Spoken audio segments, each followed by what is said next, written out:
Deputado Juarezão, do PSB, é o novo vice-presidente da Câmara Legislativa. Polícia Civil pressiona a GDF e entrega 300 viaturas que estariam sem condições de uso. PM flagra tráfico de drogas no setor comercial sul. Veja também, terceira parcela do reajuste dos servidores do GDF deve ser paga a partir de outubro. Tem ainda os detalhes do Brasília Dog Weekend. Notícias da segunda-feira no DF e em torno, agora no Band Cidade, segunda edição.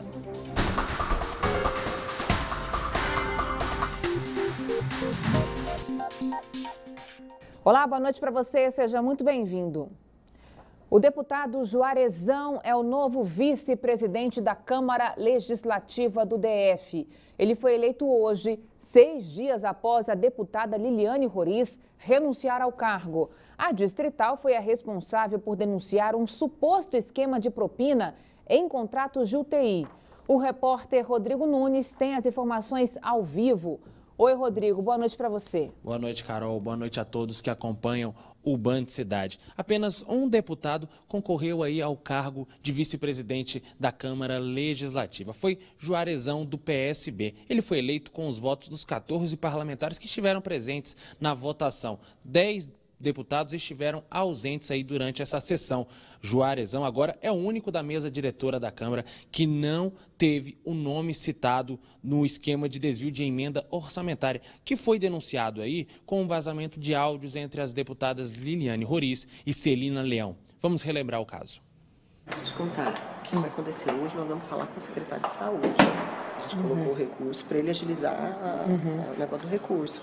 Mas você tá no projeto, entendeu? Você não está fora do projeto, não. Você está no projeto. Mandei o Valério já falar com você. A empresa que ganhou a licitação foi a Confederal. Nós vamos ter lá 17 vagas. E eu vou dar uma para cada um que votou em mim. Vai sobrar uma. Tô te contando agora. Tá, vou contar porque eu tenho que dar pra galera que tá comigo. É instrumento de poder, é o que eu tenho. Para dividir com as pessoas que estão no nosso projeto político. Com a imprensa e garantiu que a mesa precisa ser investigada, a mesa diretora da Câmara, e vai cobrar essa investigação. Acompanhe. A mesa toda está como suspeita, mas a gente vai somar, né, com a Câmara, com os deputados, para apurar isso aí. Tem que ser investigado. Qualquer tipo de denúncia tem que ser investigada. A presidente da Casa, Celina Leão, pediu à Corregedoria da Câmara que investigue o caso e também investigue toda a mesa diretora que foi citada aí. Só que o corregedor Rafael Prudente, o deputado Rafael Prudente, garantiu que até o momento não houve pedido formal para o início dessas investigações. Carol. Obrigada, Rodrigo. Vamos aguardar então, né? Obrigada. Policiais civis fizeram nesta segunda-feira mais um protesto. Veja. Como forma de protesto, policiais civis entregaram cerca de 300 viaturas para a divisão de transporte. De acordo com a categoria, os carros estão danificados e não têm condições de uso. Os automóveis, descaracterizados e com as sirenes ligadas, seguiram em carreata pelo eixo monumental, passando em frente ao Palácio do Buriti. As viaturas foram deixadas no estacionamento da divisão de transporte. A entrega dos carros já havia sido anunciada na semana passada, quando a categoria decidiu em assembleia intensificar a operação padrão. Entre as reivindicações, os policiais civis pedem reajuste salarial e a equiparação com a Polícia Federal.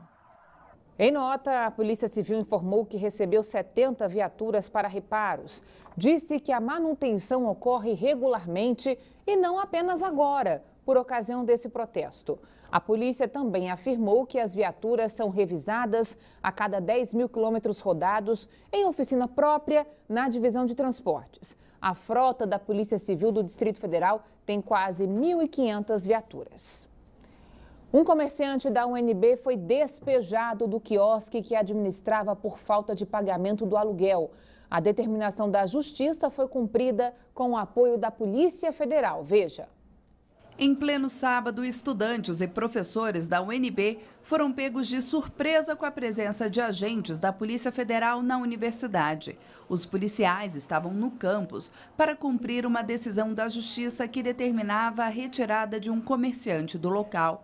Representantes do Conselho Universitário disseram que já haviam conversado com o reitor da UNB para evitar a saída do quiosque do local, mas foram pegos de surpresa com a ação de despejo. Nós nos surpreendemos com essa ação, ainda estamos obtendo os detalhes dela, mas reiteramos o apelo para que a administração superior proceda qualquer tipo de ação mediante diálogo com a comunidade. Os professores afirmam que a retirada do comércio sem conhecimento prévio da comunidade acadêmica pode afetar aqueles que recorrem ao serviço de xerox e cópia oferecido no local. Estamos perplexos, chocados com uma atitude da reitoria, da qual não fomos informados, não deu tempo para ninguém retirar o material desse xerox para não prejudicar as pessoas.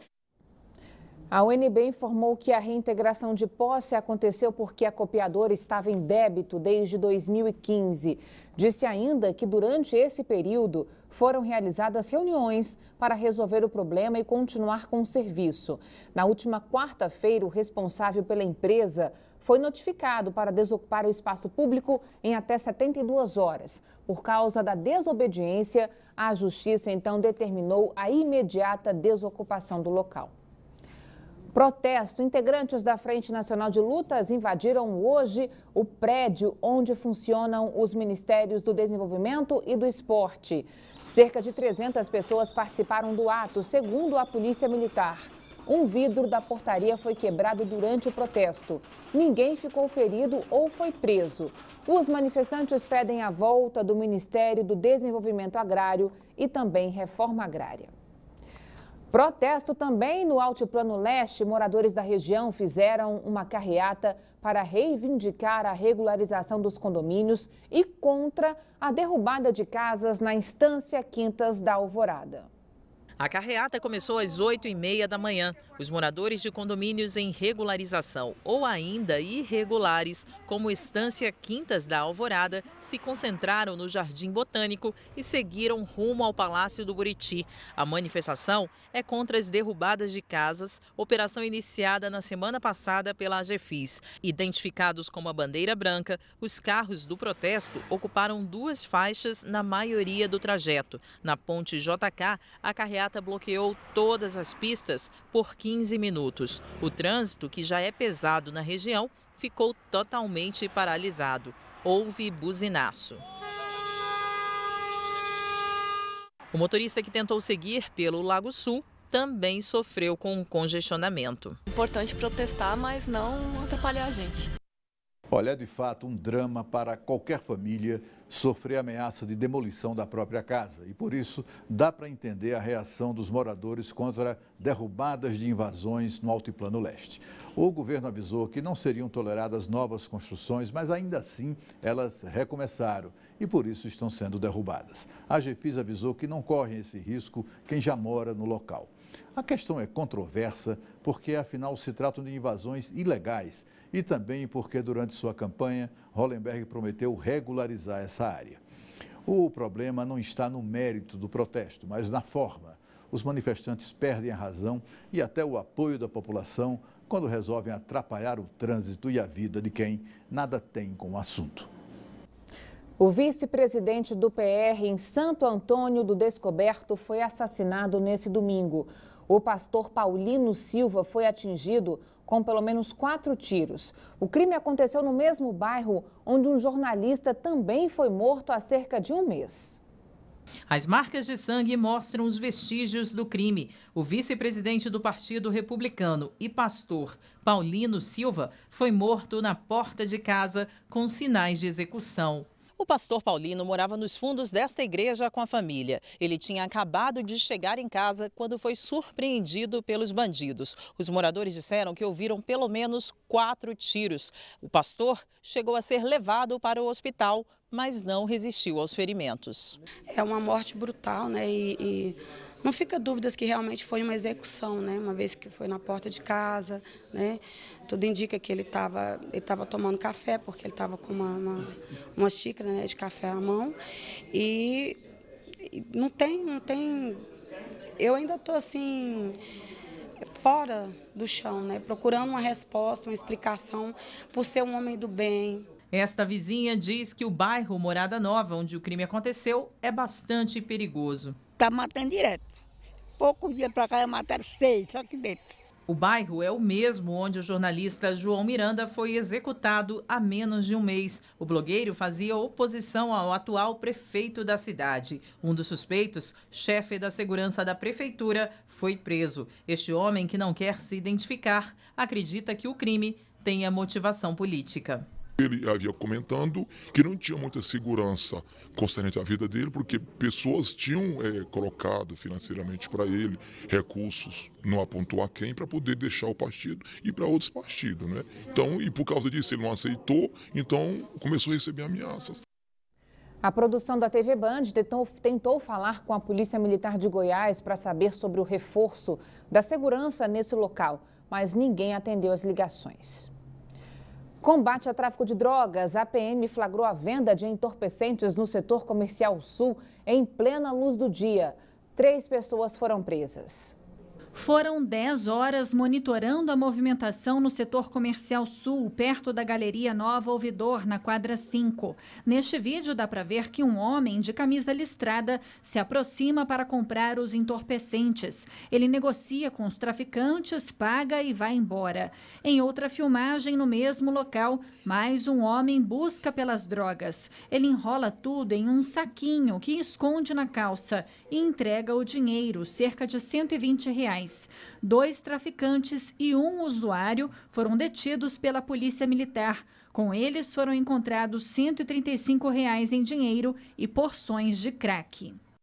Fim de semana de acidentes no DF. 4 pessoas foram atropeladas ontem em São Sebastião durante uma tentativa de assalto.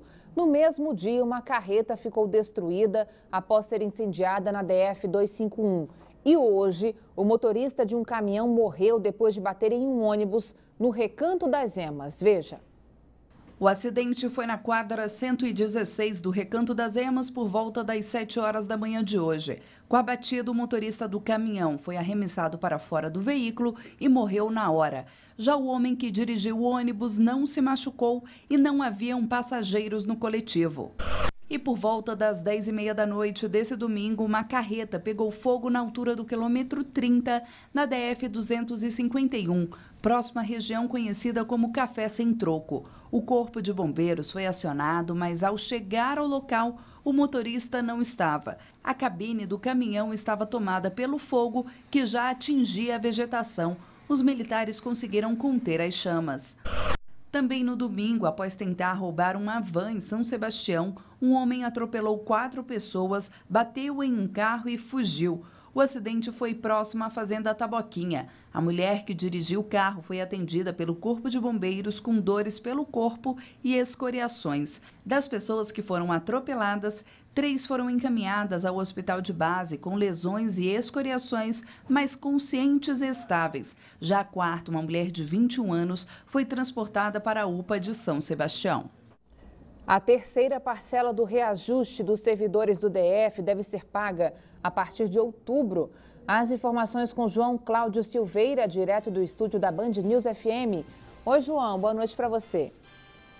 Boa noite, Carol, boa noite a todos. O aumento estava previsto para o ano passado, mas o governo teve que negociar com os servidores, já que alegava não ter dinheiro em caixa para honrar o compromisso. Segundo o GDF, o aumento vai causar um impacto médio de R$100 milhões por mês, sendo 200 milhões neste ano e R$1 bilhão e 300 milhões em 2017. O governador Rodrigo Hollenberg disse estar trabalhando para garantir o acordo que vai contar com uma ajuda divina.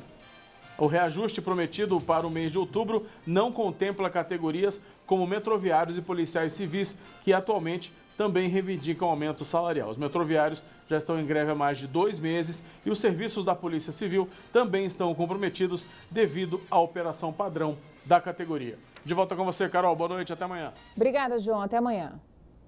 Vamos mudar de assunto. Domingo foi dia de dar adeus aos Jogos Olímpicos. O Rio de Janeiro passou o bastão para Tóquio, que vai sediar a próxima Olimpíada. Mais uma nova rodada de emoções vem por aí, gente. São os Jogos Paralímpicos e Brasília vai estar bem representada na competição. Preparar, mirar, atirar e acertar o alvo. Essa tem sido a rotina de treinos do Luciano. Por enquanto, depois de cada tiro, ele precisa buscar a flecha e conferir a pontuação no alvo, instalado no setor de Clube Sul. Mas daqui a menos de 20 dias, essas flechas vão acertar um alvo olímpico e a pontuação vai valer medalha na Paralimpíada do Rio de Janeiro. A expectativa é muito grande e precisamos também controlar todo o mental, o psicológico para tentar representar o país da melhor forma possível. Essa é a primeira vez que o tiro com arco será disputado na Paralimpíada e Brasília será a cidade que vai mandar o maior número de atletas para a modalidade no país. Serão 3 no total. Thaís é um deles. A atleta amputada ficou na 17ª posição no Mundial da categoria. Ela treina forte para surpreender e voltar para casa com uma medalha. O primeiro sonho a gente já realizou, que é poder estar na competição em si. Então é a primeira vez que o Brasil vai, é uma estreia e acho que foi o primeiro grande sonho. Se esse foi possível, por que não outros? O treinador da dupla também está confiante e garante que Brasília e o país estarão bem representados na competição. No Rio, tanto o Olímpico como o Paralímpico junto, o Brasil mandou 13 atletas. 6 do Olímpico, tivemos um nosso atleta de Brasília lá, que é o Bernardo Oliveira, e 7 do Para, que tem 3 nossos lá, que é o Luciano, o Diogo e a Thaís. Eu acho que podemos estar confiantes sim, e temos que estar confiantes. E se depender da confiança dos atletas, essa cena com os dois no lugar mais alto do pódio pode se repetir no Rio de Janeiro.